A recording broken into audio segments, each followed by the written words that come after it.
Hello friends, welcome to my channel super fast defence history. दोस्तों, इस video के अंतर्गत हम 100 इम्पॉर्टेंट फिजिक्स के क्वेश्चन डिस्कस करेंगे जो आपके एग्ज़ाम एयरफोर्स के लिए मोस्ट इम्पॉर्टेंट है। इसमें से काफ़ी क्वेश्चन आपके एग्ज़ाम में पूछे जा चुके हैं और कुछ क्वेश्चन के आने की संभावना है। चलिए देखते हैं पहले क्वेश्चन से। पहला क्वेश्चन दिया गया है, डॉपलर प्रभाव संबंधित है, यह संबंधित है ध्वनि से। चलिए देखते हैं अगला क्वेश्चन।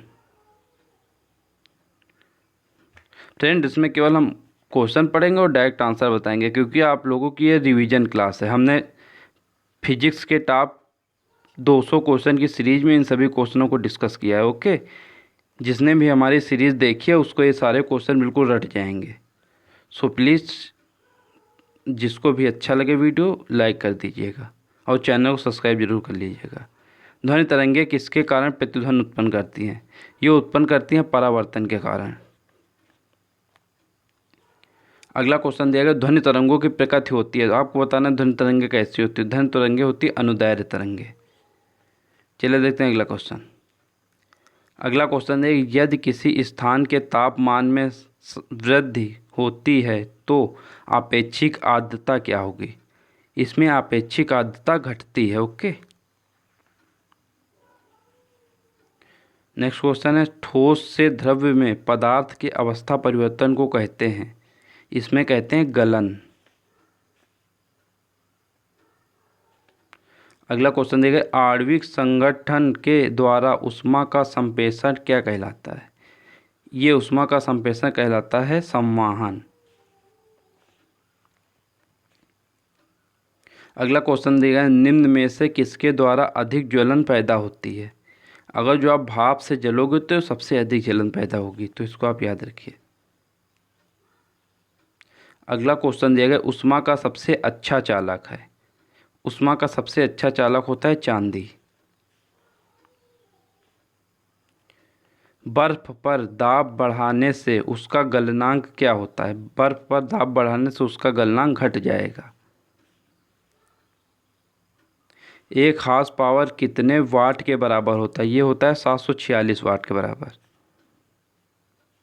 अगला क्वेश्चन दिया गया है, लोहे की सुई पानी की सतह पर तैरती है, इस परिघटना का कारण है। इसका कारण है पृष्ठ तनाव के कारण सुई पानी में तैरती है। अगला क्वेश्चन दिया गया है, किस वैज्ञानिक ने सर्वप्रथम बर्फ के दो टुकड़ों को आपस में घिसकर पिघला दिया था? ये वैज्ञानिक थे डेवी। इसका नाम आप याद रखिए। अगला क्वेश्चन है, निम्न में से कौन सी राशि सदिश नहीं है? इसमें सदिश राशि नहीं, आयतन। इसको हमने प्रैक्टिस सेट में बहुत ही डिटेल में डिस्कस किया था। जिसने भी अगर जो अभी तक नहीं देखा तो पहले उसको जाके देखिए। अगला क्वेश्चन देखिए, जल में तैरना न्यूटन के गति के किस नियम के कारण संभव है? ये संभव है क्रिया प्रतिक्रिया का नियम, मतलब तृतीय नियम। तो इसका आंसर सी हो जाएगा। अगला क्वेश्चन देखिए, वायुमंडल में बादलों के तैरने का कारण है। बादलों के तैरने का कारण है घनत्व के कारण।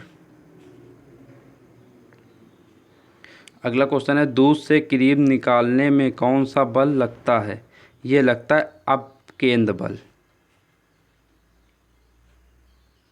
पृथ्वी के गुरुत्वाकर्षण का कितना भाग चंद्रमा के गुरुत्वाकर्षण के सबसे नज़दीक है? यह है 1/6 भाग।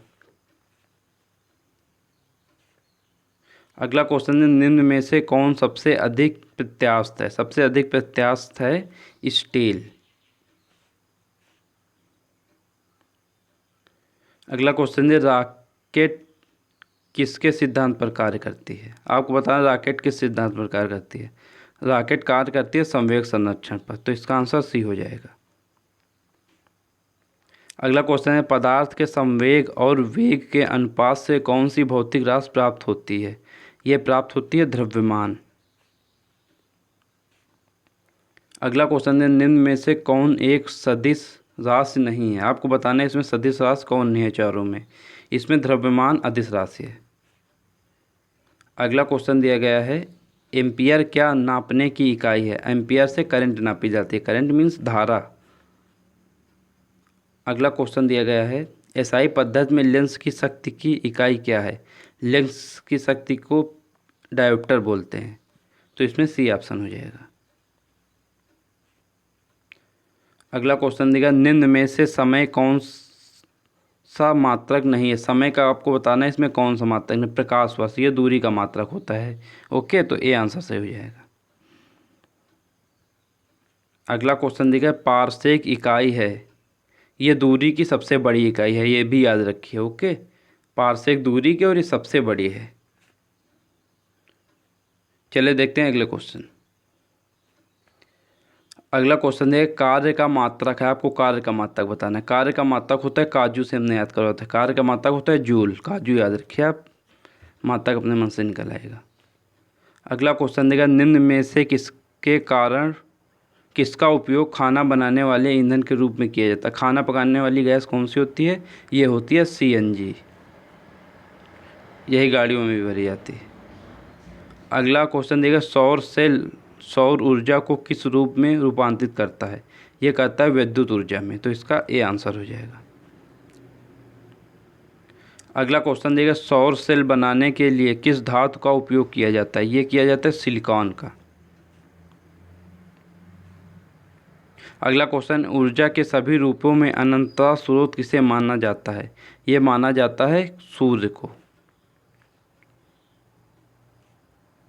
अगला क्वेश्चन देगा नाभिकीय ऊर्जा प्राप्त करने हेतु आवश्यक है। नाभिकीय ऊर्जा प्राप्त करने के लिए यूरेनियम की आवश्यकता होती है, तो सी आंसर इसका हो जाएगा।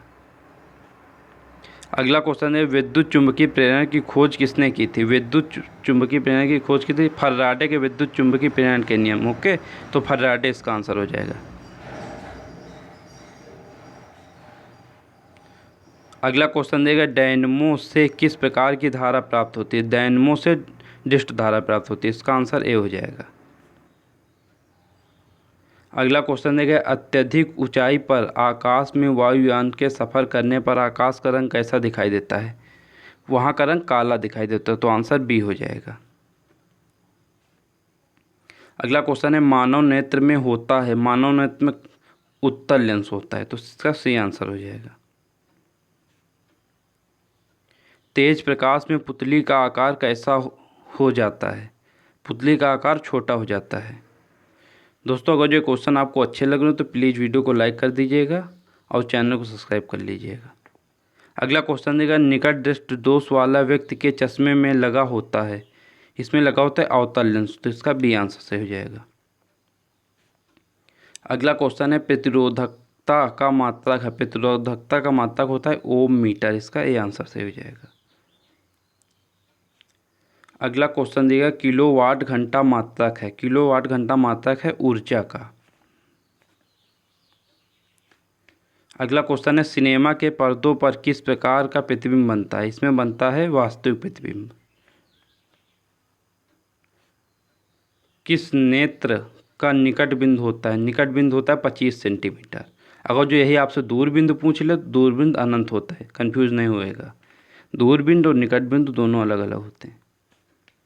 अगला क्वेश्चन देगा सामान्य नेत्र की रेटिना पर बनने वाला प्रतिबिंब होता है, नेत्र की रेटिना पर बनने वाला प्रतिबिंब होता है वास्तविक और उल्टा, तो इसका सी आंसर सही हो जाएगा। इसमें आपको बताना है हीरे का अपवर्तनांक कितना होता है। हीरे का अपवर्तनांक होता है 2.42। 2 अंकों तक याद रखें, नहीं तो आपको दिक्कत होगी पेपर में। 2.42। दर्पण की चौड़ाई को दर्पण का कहा जाता है, दर्पण का द्वारक कहा जाता है, तो इसका सी आंसर हो जाएगा। अगला क्वेश्चन है पानी से भरी बाल्टी की गहराई कम दिखती है, इसका कारण है, इसका कारण होता है अपवर्तन के कारण। ओके, अगला क्वेश्चन है निम्न में से कौन सा पदार्थ लेंस के लिए प्रयुक्त नहीं किया जा सकता, ये होता है मिट्टी, इसका प्रयोग लेंस के लिए नहीं किया जा सकता। अगला क्वेश्चन है आँख में प्रवेश करने वाले प्रकाश की मात्रा को नियंत्रित करता है, ये परितारिका नियंत्रित करती है, इसका नाम आप याद रखिए। अगला क्वेश्चन है वस्तु से छोटा प्रतिबिंब बनाता है, ये बनाता है उत्तल दर्पण और अवतल दर्पण, ये दोनों। अगला क्वेश्चन देगा वास्तविक वस्तु का हमेशा सीधा प्रतिबिंब बनाने वाला दर्पण होता है, ये होता है समतल उत्तल दर्पण। अगला क्वेश्चन दिया गया है, रेडियो का समस्वरण स्टेशन उदाहरण है। ये उदाहरण है अनुनाद का, तो इसका ए आंसर हो जाएगा। दोस्तों हमने 50 क्वेश्चन डिस्कस कर लिए हैं। चलिए अब देखते हैं आगे के नेक्स्ट 50 क्वेश्चन। 51 क्वेश्चन है, ऊष्मागतिकी के प्रथम नियम में संरक्षित होता है। ये आपके एयरफोर्स में पूछा जा चुका है, इसके पहले जो पेपर हुआ था। इसमें संरक्षित रहता है ऊर्जा। आप याद रखिए, बहुत लोग इसमें आंसर मान देते हैं ऊर्जा और संवेग दोनों संरक्षित रहते हैं, लेकिन आप याद रखिए प्रथम नियम में केवल ऊर्जा संरक्षित रहती है। अगला क्वेश्चन दिया, निम्नलिखित ध्रुवों में कौन सा ऊष्मा का सबसे अच्छा चालक है। ऊष्मा का सबसे अच्छा चालक है ध्रुवों में पारा। अगला क्वेश्चन दिया गया है, निम्न में से किसकी ऊष्माधारता अधिक होती है। इसमें ऊष्माधारता जल की सबसे अधिक होती है। ये भी इंपॉर्टेंट क्वेश्चन है, पूछा जा चुका है आपके एग्जाम में। बर्नौली प्रमेय आधारित है। आपको बताना है बर्नौली प्रमेय किस पर आधारित है। इसमें आपको याद होगा कि सभी ऊर्जाएं इस नियत रहती हैं, गतिज ऊर्जा, स्थितिज ऊर्जा। तो इसका आंसर हो जाए ऊर्जा संरक्षण पर। अगला क्वेश्चन देगा, एंगस्ट्रॉम क्या मापता है। एंगस्ट्रॉम से तरंग दायरे मापी जाती है, तो इसका आंसर ए हो जाएगा। अगला क्वेश्चन देगा, चाबी भरी घड़ी में कौन सी ऊर्जा होती है। चाबी भरी घड़ी में मतलब वो रुकी हुई, तो इसमें हो जाएगी स्थितिज ऊर्जा, तो इसका ए आंसर सही है। अगला दिया गया, क्यूसेक से क्या मापा जाता है। क्यूसेक से नापा जाता है जल की बहाव। आपको बताना है इसमें अदिश राशि है। अदिश राशि कौन सी है। अदिश राशि है ऊर्जा। अगला क्वेश्चन है, विद्युत मात्रा की इकाई क्या है। विद्युत मात्रा की इकाई है एम्पियर। विद्युत धारा की इकाई है एम्पियर।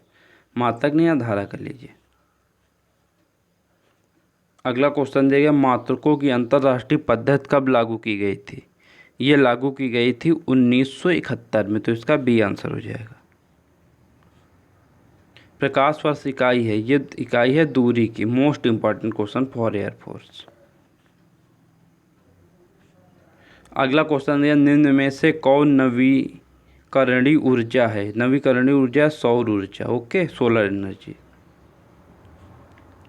अगला क्वेश्चन है, विद्युत चुंबक बनाने के लिए प्रायः किस पदार्थ के छड़ का प्रयोग किया जाता है।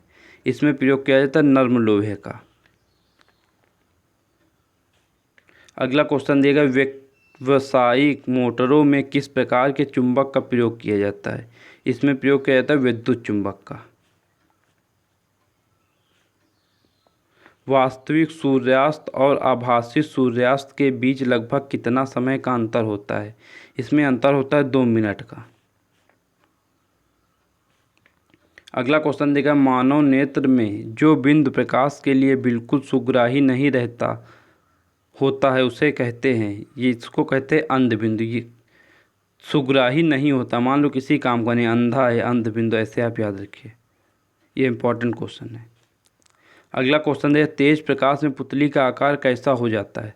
जब प्रकाश आता है तो आंख बंद हो जाती है, समझ लो छोटा हो जाता है, ऐसे याद रखिए आप इसको। अगला क्वेश्चन है, कौन रंग है जिसका खतरे के सिग्नल में प्रयोग किए थे। सबको मालूम होगा, ये रंग है रेड रंग, लाल रंग। अगला क्वेश्चन दिया गया है, सामान्य मानव नेत्र का दूर बिंदु होता है। दूर बिंदु पूछा गया है, 25 सेंटीमीटर। आंसर नहीं टिक करिएगा, इसमें हो जाएगा अनंत पर, तो इसका बी आंसर सही है। अगला क्वेश्चन है, विद्युत बल्ब का फिलामेंट होता है। विद्युत बल्ब का फिलामेंट होता है टंगस्टन का।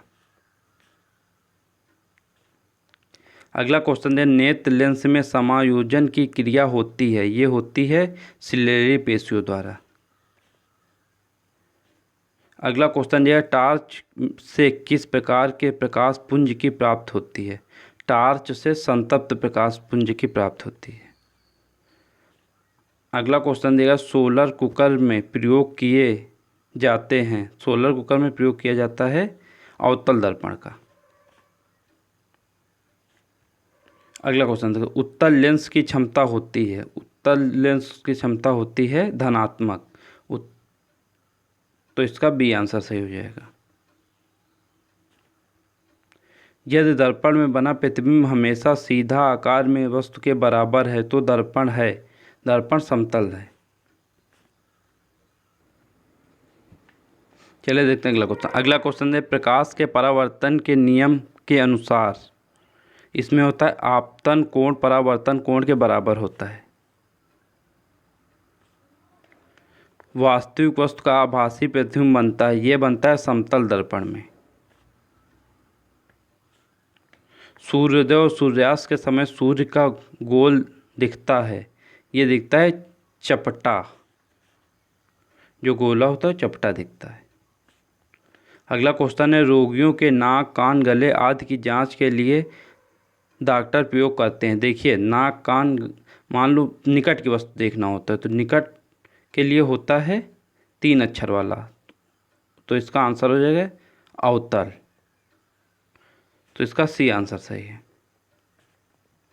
अगला क्वेश्चन दिया गया आँख की पुतली किस प्रकार कार्य करती है। ये कार्य करती है परिवर्ती द्वारक की भांति, तो इसका ए आंसर सही हो जाएगा। अगला क्वेश्चन दिया गया दीर्घ दृष्टि दोष वाले व्यक्ति के चश्मे में लगा होता है। दीर्घ दृष्टि वाले व्यक्ति के चश्मे में उत्तल लेंस लगा होता है। अगला क्वेश्चन देगा दूर दृष्टि दोष वाली आंखें साफ साफ देख सकती हैं। ये देख सकती हैं दूर की वस्तुओं, जो दिखता है वही होता है। आप ये सेंटेंस याद रखिए, कभी गलत नहीं होगा। दूर दृष्टि का पूछे तो दूर का दिखेगा, निकट का पूछे तो निकट का दिखेगा। अगला क्वेश्चन देगा इंद्रधनुष किस प्रकार का स्पेक्ट्रम है। ये होता है प्राकृतिक स्पेक्ट्रम, इसको आप याद रखिए, कंफ्यूजिंग क्वेश्चन है।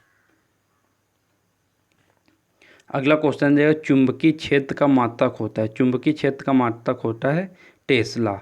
इसमें टेस्ला, वेबर, गॉस, इसके 3 मात्रक होते हैं। आप तीनों याद रखिए, कोई भी ऑप्शन दे सकता है।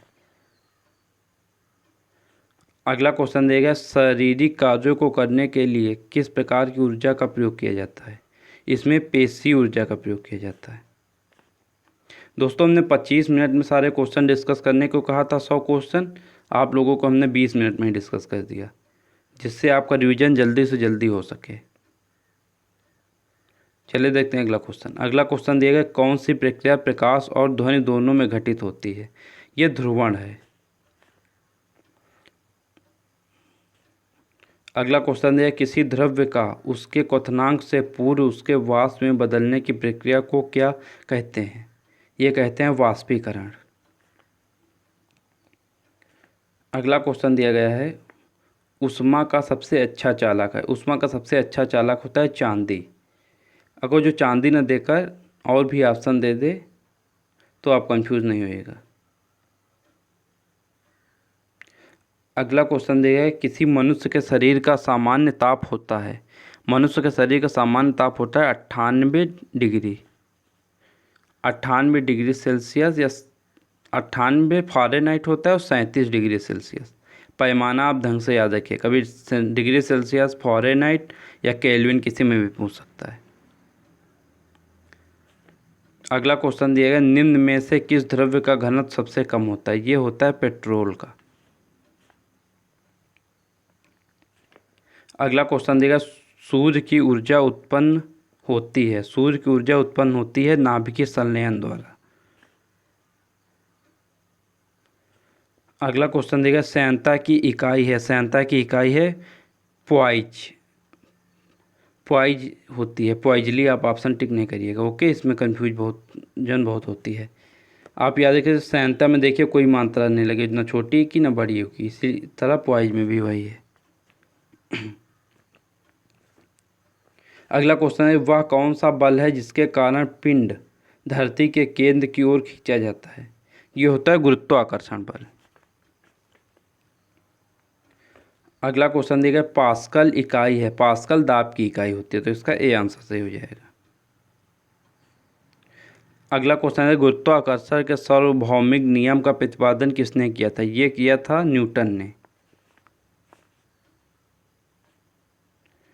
निम्न में से कौन वेक्टर मात्रक है। ये मात्रक है बल।